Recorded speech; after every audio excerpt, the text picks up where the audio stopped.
గం గణపతయే నమః. హరిహర సుతనే శరణమయ్యప్ప. స్వామి శరణం, స్వామి శరణం, స్వామి శరణం స్వామి.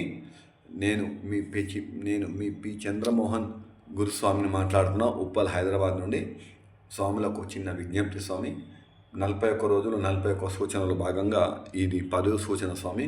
దయచేసి స్వాములకు మనకు ఈ మధ్యలో స్వాములు హైదరాబాద్లో కానీ యాక్చువల్గా చాలా ఆంధ్రాలో అయితే నేను ప్రతి దగ్గర చూస్తున్నాను. ఆంధ్రాలో అయితే పర్టికులర్గా ఆంధ్రాలో ఉదయం మార్నింగే టిఫిన్స్ చేస్తారు స్వామి. అవి కూడా బండ్లకు బయట రోడ్డు మీద బండి దగ్గర టిఫిన్లు చేస్తారు స్వామి. అది ఈ మధ్యలో మరి వాళ్ళు ఇక్కడికి రావడం వల్ల వాళ్ళు కూడా ఇక్కడ కూడా స్టార్ట్ చేశారు స్వామి. టిఫిన్లు చేస్తారు స్వామి. అట్లా మనకు ఏ పుస్తకంలో కానీ ఏ గురుస్వామి కూడా మనకు చెప్పలేదు స్వామి. స్వామి మధ్యాహ్నం భిక్ష సద్ది అని చెప్తారు. ఆంధ్రాలో సద్ది, హైదరాబాద్లో తెలంగాణ రాష్ట్రంలో భిక్ష అని చెప్తారు. సాయంత్రం అల్పాహారం. ఉదయం మాత్రము టిఫిన్ చేయమని ఏ స్వామి కానీ చెప్పలేదు, ఏ పుస్తకాలలో లేదు. ఏదైనా మీ గురుస్వామి కనుక చెప్తే కనుక అది తప్పు స్వామి. ఎందుకంటే అది ఆయనకు కూడా తెలియదు, గురుస్వామికి కూడా తెలియకపోవచ్చు, తప్పు. కాబట్టి చేయొద్దు స్వామి, అలా టిఫిన్ చేయొద్దు స్వామి. అయితే దీంట్లో చాలామంది మోటు పని చేస్తారు. మోటు పని అంటే ఉప్పరు పని చేస్తారు కదా స్వామి. పార గంప సిమెంట్ పని చేసే వాళ్ళు కానీ, మన దీంట్లో రైతులు పొలం పని అంటే ఒక్కొక్క ఫీటు మట్టిలోకి బంక మట్టిలోకి దిగి పని చేసే వాళ్ళు ఉంటారు కదా, మోటు పని గంప రాళ్ళు ఎత్తే వాళ్ళు. అటువంటి వాళ్ళు మాకు ఫుడ్ సరిపోదు స్వామి, మాకు స్టామినా సరిపోదు. మీరు తినాలి అనుకుంటే స్వామి దయచేసి తినండి. కానీ మీరు ఏం చేస్తారంటే రోడ్ల మీద నిలబడి తినకండి స్వామి. ఆ సివిల్ స్వాములు రోడ్ల మీద తింటుంటే మీరు కూడా రోడ్ల మీద తింటుంటే వాళ్ళకు మీకు ఏమైనా తేడా ఉందా స్వామి? దయచేసి తినొద్దు. ఒకవేళ మీకు స్టామినా సరిపోతలే తినాలి అనుకుంటే మీరు పార్సల్ తెచ్చుకొని, వేరే స్వామితో పార్సల్ తెప్పించుకొని ఇంట్లో 4 గోడల మధ్యలో కూర్చొని తినండి స్వామి. అది కొంచెం అయ్యప్పలకు విలువ ఇస్తారు వాళ్ళతో పాటు పోటీ పడుకొని స్వామి చట్నీ అయ్యి, దోశ అయ్యి, ఇడ్లీ అయ్యి, సాంబార్ అయ్యి, ఏంటి స్వామి శరణం.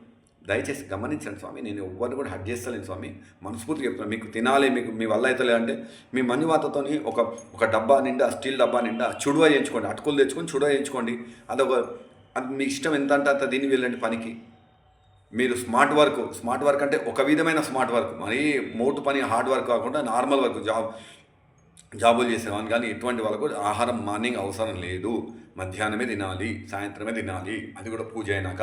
లేదు మేము తింటా అంటే మోటు పని చేసే వాళ్ళు మాత్రమే తినొచ్చు అంటే వాళ్ళకి శారీరక అవసరాన్ని బట్టి. షుగర్ పేషెంట్స్ అయితే తినొచ్చు, ఎందుకంటే వాళ్ళు ఆఖరికి తట్టుకోలేరు కాబట్టి. డాక్టర్ సలహా మేరకు మీకు దేహానికి అవసరం అనుకుని డాక్టర్ చెప్తాను తినొచ్చు. మూడో వారు ఎవరు తినవచ్చు? 10 సంవత్సరాల లోపలకు ఈ పట్టింపు లేదు, 63 సంవత్సరాల వాళ్ళకు కూడా ఈ పట్టింపు లేదు స్వామి. గమనించండి. మీరు ఆ వయసు దాటితే కనుక తింటా అంటే మీ ఇష్టం, ఇబ్బంది ఏం లేదు.